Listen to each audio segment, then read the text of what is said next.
Welcome to the Lean In Podcast, where we tackle life's curveballs with wisdom, a dash of humor, one laugh at a time.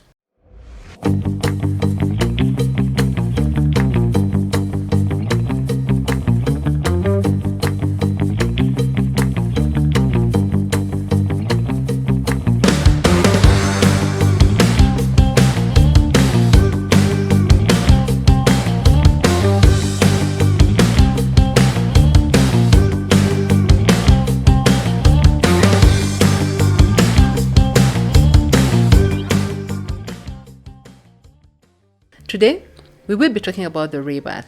And rebirth is basically death of the old self, coming into the new self, etc. There's a very interesting story about the eagle, and it's very relatable. One of my cousins was busy telling me it's not true. So whether it's true or not, I do not know, but it's a good story. So it is said that the eagle lives up to 70 years. The eagle is a very fascinating bird. It's known for its power to fly very high. It has very sharp vision. If it pins its vision on something, it's going to get it. So it's a bird that even in the Bible is mentioned so many times. We're told to soar like an eagle. Even when we were young and we were in school, we'd be told you need to soar like an eagle. By the way, many school mottos were soar like an eagle, right? So what does that mean? It flies really high. Back to the story. So an eagle is said to live up to 70 years, but for it to live to 70 years, it has to go through a rebirth. Like it has to die to the old self and come into this new space that allows it to live for 30 more years. So around 40 years of age, an eagle apparently goes up to the mountain. And it's going to stay there for around 5 months, 150 days. This story was very precise, by the way. In those 150 days, it's going to knock off its beak, because when it gets old, at around age 40, the beak is carved and it will not be able to pick or peck at food. So it knocks off its beak on a rock. Can you imagine knocking off your beak? And then the beak breaks and falls off, and it waits for a new beak to grow. And then it starts pulling out with its talons. Its talons are the long claws that it uses to pick food. So then it pulls off its talons, and then it has to wait for the talons to grow back. And then from there, it gets back to the feathers. The feathers by this time are apparently old. They're sticking to the body. They're very heavy. So what this means is that the eagle cannot soar above the clouds like it usually does, or like it's meant to. So it gets into a space where it pulls off its feathers. And after it has gone through this process, then beak has fallen off. It's pulled off the talons. The feather, he has plucked all the feathers. A new beak has grown. New talons have grown. New feathers have come. After 150 days, it flies. It does they were calling it the maiden flight back to real life. So when the eagle does this, it's able to get an additional 30 years. And that's how the eagle lives for 70 years. Now, how do we relate to this story? First, before we even go to the relating bit of the rebirth, an eagle, some of the aspects of an eagle is that it has very clear focus. Like if an eagle, and it can see how many miles, I can't remember the miles, but it can see really far. If it identifies a little chick in somebody's compound, it comes with some serious kind of focus and precision until it comes and grabs the chick. So even as a human being, you need to be very focused in everything that you're doing. Another aspect of an eagle is that it soars above others, and it hangs out with its kind. So if it's soaring and flying above the clouds, not all birds can be able to do that. So that means only very few species can be able to hang with the eagles. As an adult, as a middle-aged adult, please choose the people you're hanging out with. I keep saying you're the sum total of the 5 people around you. There's a saying, show me your friends and I'll show you who you are. So who is your tribe? Again, I use the word tribe because it's very important. Who are the people around you? Like an eagle, are you associating yourself with people who are going to help you soar above the clouds? Or are you associating yourself with people who will not help you grow? If you find yourself in a group of people, a group of friends, and let's say 5 or 6, and out of these people, you're the You're the one who is doing the best. You're the one everybody in that group is looking up to. It's time for you to level up. Because you need people who are going to challenge you. You need people who are going to act as sounding boards. Another aspect of the ego is that they say it does not feed on dead animals. It eats live food. It goes for its food when it's live. And for me, what I learned from it, and this is something that's quoted in so many texts, is do not flog a dead horse. In spaces where you are, it could be a job, it could be a relationship, it could be a friendship, it could be whatever. But when you feel something has reached the end of that story, has come, please don't keep flogging the dead horse. Just walk away. Walk away and go and start afresh. Remember our first episode? If you have not watched it, please go back and watch it. We were talking about new beginnings. Know when to walk away. So another thing the ego does, it tests the level of commitment before engaging. I find the ego so fascinating. There's so many lessons that we can get from the ego. So before a female ego is able to commit to a male ego, it actually tests it. So again, before you get into any situations, it could be romantic, friendship, work, partnership, whatever situation you're getting yourself in, even a job.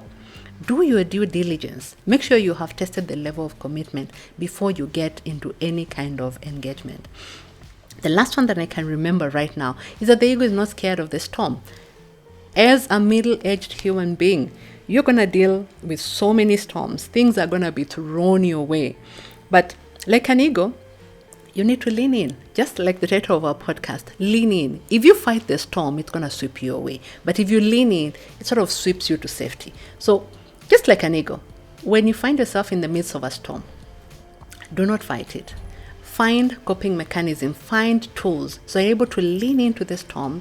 And so what the ego does apparently when there's a storm, it rises and goes with the storm carries it. So it's saving its strength, it's not flying. So the storm carries it to where it wants to go, it needs to go. So just like you, just like an ego, learn to soar through the storms. It is said that most middle-aged humans start experiencing some restlessness around mid to late 30s and the early 40s to mid 40s. There's a lot of restlessness. And I feel like this is a perfect opportunity for you to go through your rebirth. And maybe that's why they say life starts at 40. We've even seen the ego, the story, it goes through its rebirth at 40. So around mid 30s, early 40s, mid 40s, I've had a lot of my friends find themselves going through a very restless period where you're asking the what, the why, the how, the who. And we can see that's where unfortunately, a lot of divorces are happening. People start even shifting the trajectory of their career. A lot of people leave corporate work to go and do businesses, to go into entrepreneurship. During this restless phase, there's a lot of questioning. You're searching for something. And if you don't take time to actually find that which you're searching for, you found people getting into this midlife and it spilling over to the early 50s. So my personal midlife started around 37-ish. That is when I started asking, I started seeking, I started working on myself in a way that I had not done before. And thank God that I had people around me who encouraged me to really dig deep. And this is such an individual and personal journey, and no one journey is the same to the other. So I started really seeking for purpose. Am I happy? Am I happy with what I'm doing? Am I happy with my job? So during this restless period, it just so happened that I was very unhappy in my personal life, but I was really enjoying my job. So I was kicking ass at work. I was a high performer, but in other spaces of my life, things were falling apart. But I had mastered the art of get up, dress up, show up. So it was only showing up and with a smile, but it was a smile that was not coming from the eyes.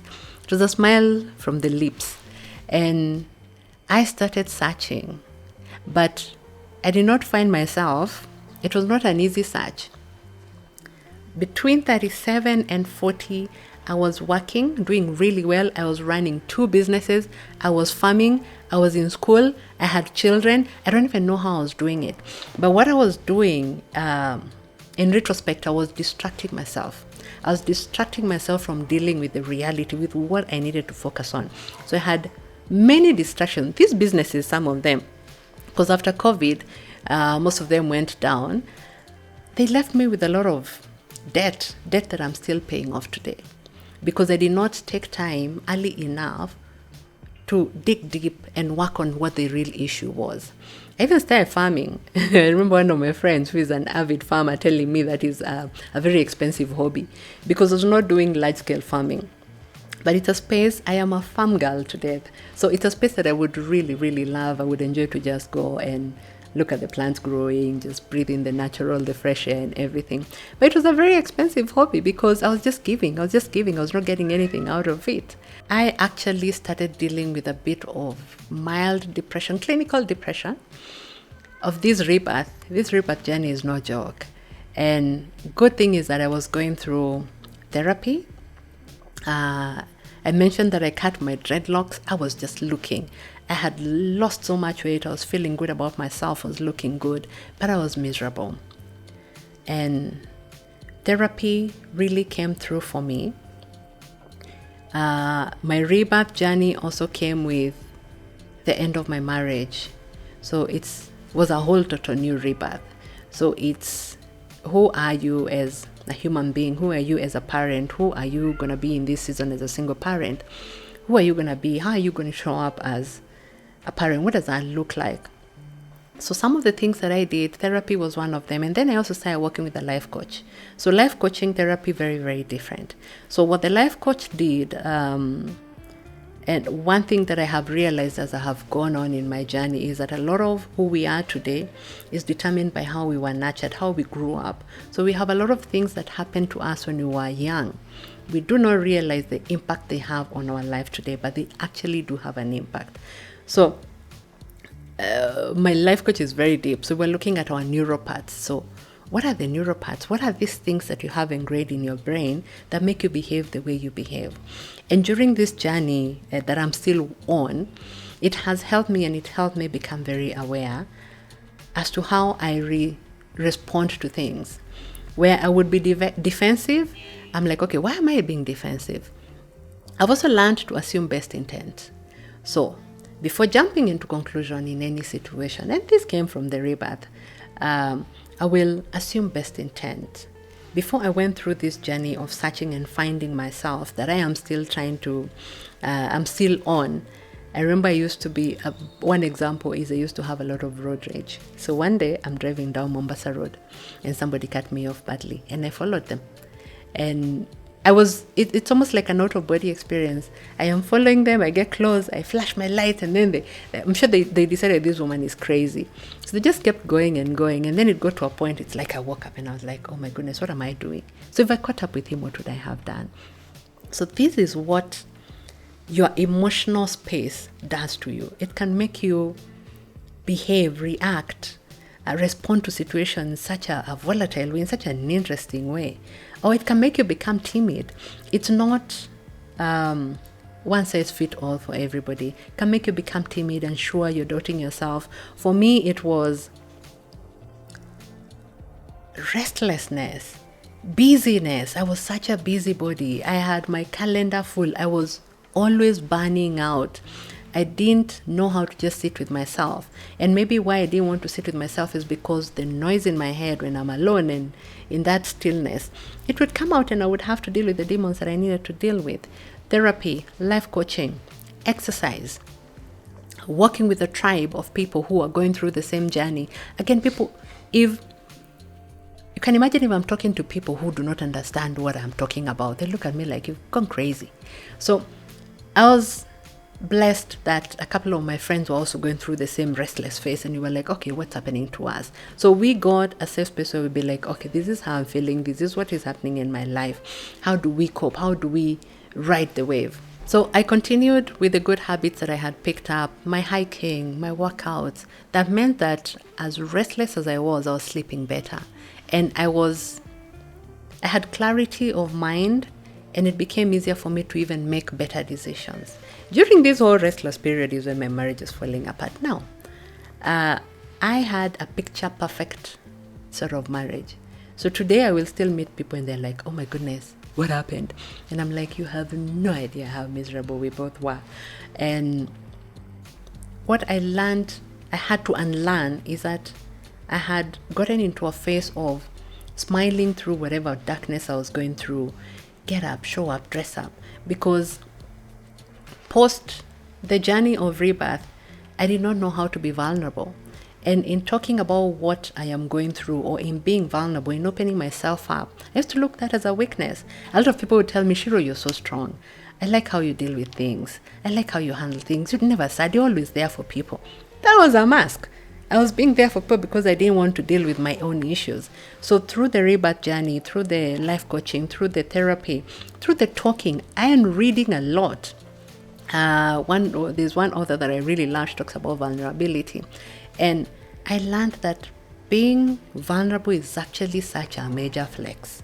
And when you're vulnerable, you are giving other people a safe space to be vulnerable as well. So when I started opening up and I would tell people, I'm going through this is how I'm feeling. And people would be like, oh my goodness, I've also been dealing with that. So the more I got that, and the more I felt like I was downloading some stuff. I didn't have to pretend anymore. I am who I am. What you see is what you get. This is me. And I learned how to own my story. The good, the bad, and the lessons. Because there are very, very many lessons that you get in every season. I also learned that by burying my feelings and pretending I am okay, I am not protecting my loved ones. So post-rebirth, my journey of rebirth, I wanted my mom to see that I'm okay. Oh my goodness, because I don't want her to be sad.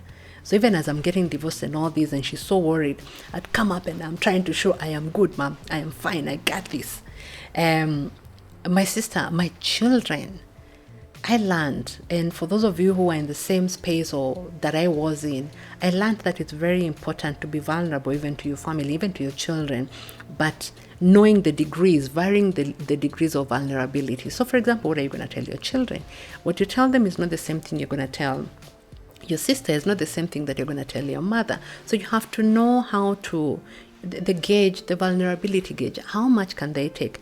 But what I have learned is very important for you to be honest, because this is your story and it's not going anywhere. So much as you may sugarcoat it or cover it up, it's not going anywhere and it's going to come out at some point. So through my rebirth, I have learned to embrace the tools that work for me.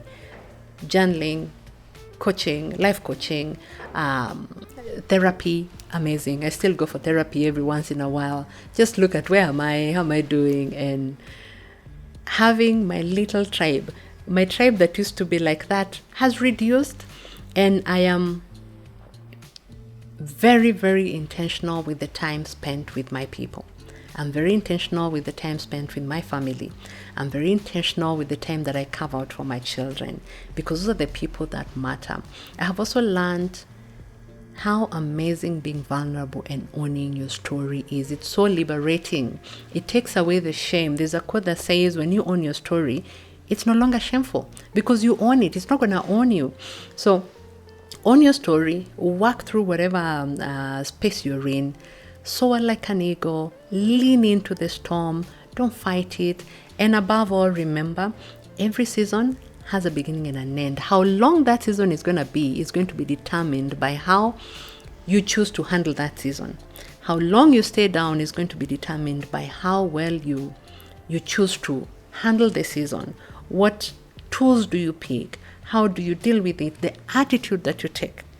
So there's a saying that says life is 1% what happens to us and 99% how we react to that. Imagine if you choose to react positively, you choose to surround yourself with positive people, you choose to own your story 100%, you're not going to stay down for too long. So whatever your journey is, if you're on a rebirth, I encourage you to lean into the journey. I encourage you to find tools that work for you. Find a support system that works for you. And I hope what you've heard today has been helpful. Thank you for tuning into my podcast today. I hope you've picked a nugget or two. I hope I just made you smile. And I look forward to hearing about whatever journey you may be on. DM me. Put your comments on the link below. Please follow, share, like. And I look forward to seeing you on the next podcast.